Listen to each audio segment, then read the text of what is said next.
Hello friends, welcome to Ammukutty channel.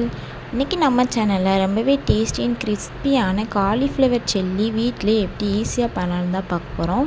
இந்த cauliflower சில்லியை நம்ம நார்மலாக ஸ்நாக்ஸாகவும் சாப்பிட்லாம். ஈவினிங் டைமில் சாம்பார் சாதம், தயிர் சாதம் கூட சாப்பிடும்போது இனிமேல் நல்லா அல்டிமேட் டேஸ்ட்டாக இருக்கும்.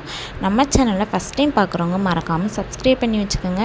கூடவே இருக்கிற பெல் ஐக்கானை கிளிக் பண்ணி ஆல் கொடுத்துக்கோங்க. அப்போ தான் நான் போடுற வீடியோஸ் எல்லாமே நோட்டிஃபிகேஷனாக உங்களுக்கு வரும். இப்போ காலிஃப்ளவர் சில்லி பண்ணுறதுக்கு ஒரு மீடியம் சைஸ் காலிஃப்ளவர் எடுத்து இந்த மாதிரி சின்ன சின்ன பீசஸாக கட் பண்ணி எடுத்துக்கலாம்.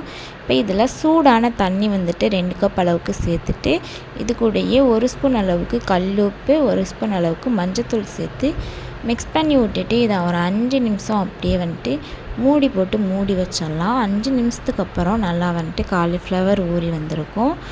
இப்போ ஒரு சொட்டு தண்ணி கூட இல்லாமல் நல்லா வந்துட்டு ஃபில்ட்ரு பண்ணிவிட்டு இதை நார்மல் வாட்டர் ஊற்றி 1 டைம் வாஷ் பண்ணிக்கலாம்.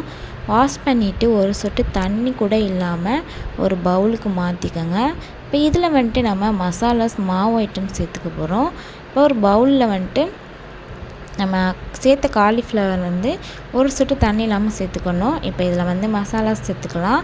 1 ஸ்பூன் அளவுக்கு அரிசி மாவு சேர்த்துக்கோங்க. 2 ஸ்பூன் அளவுக்கு கார்ன்ஃப்ளவர் சேர்த்துக்கலாம். 1/4 டீஸ்பூன் அளவுக்கு உப்பு, 1 ஸ்பூன் அளவுக்கு சில்லி பவுடர், 1 ஸ்பூன் அளவுக்கு தனி மிளகாய் தூள், 1 ஸ்பூன் அளவுக்கு கார மசாலா, இது எல்லாத்தையுமே சேர்த்துட்டு நல்லா மிக்ஸ் பண்ணி விட்டுக்கோங்க. இது கூட பார்த்திங்கன்னா 1 ஸ்பூன் அளவுக்கு இஞ்சி பூண்டு பேஸ்ட்டு, ஒரு 1/2 லெமனை சேர்த்துட்டு நல்லா மிக்ஸ் பண்ணி விட்டுக்கலாம். தேவைப்பட்ட கடலை மாவு சேர்த்துக்கோங்க, ஆப்ஷனல் தான். இப்போ இது எல்லாத்தையும் சேர்த்துட்டு நல்லா வந்துட்டு ஒன்று சேர மிக்ஸ் பண்ணி விட்டோம்னா லெமன் சேர்க்கறதுனால வந்துட்டு புளிப்பு சுவை இருக்காது. மசாலா வந்து நல்லா உதிராமல் காலிஃப்ளவர் வந்து நல்லா கிறிஸ்பி ஆகிறதுக்கு தான் நம்ம வந்து லெமன் சேர்க்குறோம். இதனால் வந்துட்டு புளிப்பு சுவைலாம் இருக்காது. டேஸ்ட் வந்து சூப்பராக இருக்கும். 1 டைம் ட்ரை பண்ணி பாருங்கள். யாரெல்லாம் ட்ரை பண்ணிங்கன்னு மறக்காமல் கமெண்ட் பண்ணுங்கள். இப்போ இந்தளவுக்கு வந்துட்டு நல்லா மிக்ஸ் பண்ணி எடுத்ததுக்கப்புறம் இது ஒரு 2 நிமிஷம் அப்படியே வந்துட்டு இருக்கட்டும். இப்போ ஸ்டவ் ஆன் பண்ணிவிட்டு ஒரு கடாய் வச்சுக்கலாம். இதில் காலிஃப்ளவர் சில்லி பொரிக்க தேவையான அளவுக்கு வந்துட்டு எண்ணெய் சேர்த்துக்கலாம். 2 நிமிஷத்துக்கு அப்புறம் ஓப்பன் பண்ணி பார்த்திங்கன்னா காலிஃப்ளவர் நல்லா வந்துட்டு ஊறி வந்திருக்கும் மசாலாஸோடு சேர்ந்து. இப்போ இதில் ஃப்ரெஷ்ஷான கருவேப்பிலை வந்துட்டு 1 கொத்தளவுக்கு சேர்த்துக்கலாம். இப்போ நம்ம வந்துட்டு ஆல்ரெடி எண்ணெய் வந்துட்டு நல்லா சூடாக இருக்குது. இப்போ சூடான எண்ணெயில் நம்ம ரெடி பண்ண காலிஃப்ளவரை வந்து சேர்த்துட்டு பொன்னிறமாக வந்துட்டு பொரித்து எடுத்துக்கலாம். வந்துட்டு அடுப்பை லோ ஃப்ளேமில் ஹை ஃப்ளேமில் மாற்றி மாற்றி வச்சு நல்லா வந்து பொன்னிறமாக பொரித்து எடுத்துக்கலாம்.